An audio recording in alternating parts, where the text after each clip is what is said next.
5 বছর পর কলেজ যাওয়ার পথে আচমকা অসুস্থ মাকে দেখে নিজের হাতে সুস্থ করে তুলল রূপা।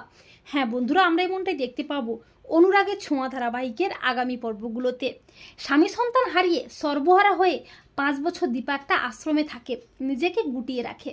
কিন্তু রত্নাদেবী ও অজয়বাবু দীপার খোঁজ করে সেই আশ্রমে পৌঁছে যায়।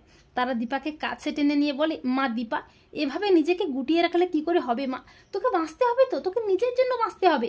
এরপর দীপা নিজের জন্য বাঁচতে নতুন স্বপ্ন নিয়ে পা বাড়ায় নতুন শহর মুম্বইয়ে। দীপা নতুন শহরের কিছুই চেনে না। এরপর দীপার লাগেজ ব্যাগপত্রগুলোও চুরি হয়ে যায়। দীপা কি করবে, কোথায় যাবে কিছুই বুঝতে পারে না। আর ওই মুম্বই শহরে রূপাও থাকে ফান্টুসের সাথে। রূপা একটা মেডিকেল কলেজেই পড়াশোনা করে।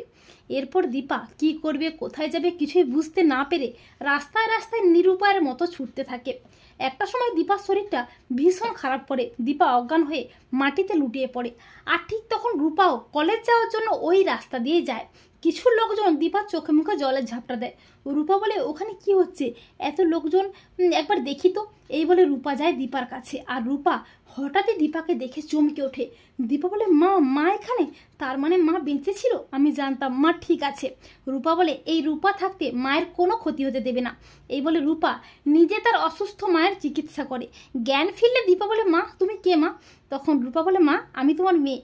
তখন দীপা চমকে ওঠে। দীপা বলে, কি বললে, তুমি আমার মেয়ে? রূপা বলে, না আমি তো তোমার মেয়েরই মতো বলো, তাছাড়া তুমি না ঠিক আমার মায়ের মতো দেখতে, তাই তুমি আমার কাছেই থাকবে, তুমি আমার সাথেই যাবে, আমি যেখানে থাকি তোমাকে আমি সেখানেই নিয়ে যাব। তখন দীপা মনে মনে ভাবে, কে এই মেয়েটা, একে দেখে আমার কেন মনে হচ্ছে ও আমার কাছের কেউ, ঠিক আমার রূপার মতো। রূপা মনে মনে ভাবে, মা তোমার রূপা তোমার সামনেই দাঁড়িয়ে আছে, তুমি কি চিনতে পারছো না তোমার রূপাকে? তো বন্ধুরা, তোমরা এটাই চাও তো যে রূপা যেন অনেক বড় ডাক্তার হয়ে তার মায়ের স্বপ্ন পূরণ করে তার মায়ের মুখোমুখি দাঁড়ায়? কমেন্ট করে এক্ষুনি জানিয়ে দাও তোমাদের মতামতটি।